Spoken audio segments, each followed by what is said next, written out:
তোর মা কই? ওই যে মা রান্না করে। তাইলে আপনার মাসুম বাচ্চার মাথায় হাত রেখে কোন এইবার আপনি আপনার ভোটটা আমাকে দলের মার্কায় দেবেন। আজকের মধ্যে এই পড়াটা শেষ করতে হবে। তারপরে ওই পড়া ধরতে হবে। তাড়াতাড়ি আসেন। কি ব্যাপার, বাড়িতে কি কেউ নাই? বাবু, তোর মা কই? ওই যে মা রান্না করে।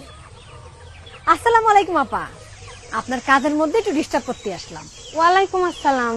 আপনাকে তো ঠিক চিনতে পারলাম না। পরিচয় দিলে ঠিকই চিনতে পারবেন, আমার চাচা আপনার এলাকা থেকে ভোটে দাঁড়াইছে। এই যে দেখেন আমাদের মার্কা।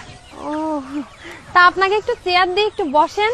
না না না, চেয়ার লাগবে না, আপনার কাজের মধ্যে আর কষ্ট করতে হবে না, আমরা দুই চারটা কথা কই চলে যাব। আপা, এতদিন জায়গায় ভোট দিলেন, তাকে দিয়ে তো কোনো উপকারে আসলো না।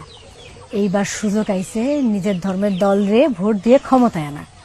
একবার আমাকে দল ক্ষমতায় আসতে পারলে দেখবেন চারিদিকে শুধু আল্লাহর রহমত আর রহমত।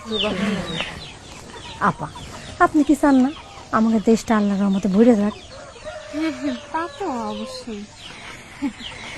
তাইলে আপনার মাসুম বাচ্চার মাথায় হাত রেখে কোন এইবার আপনি আপনার ভোটটা আমাকে দলের মার্কায় দেবেন।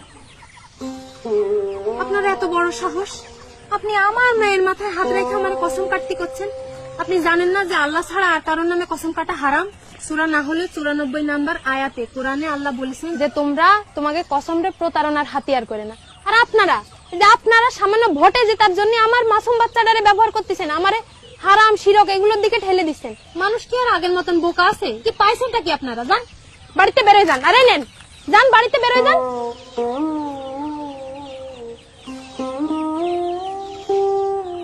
আমার ভোট আমি কোনো প্রতারক, মুনাফিক কিংবা ধর্মের অপব্যাখ্যাকারীদের দেব না, কখনো না।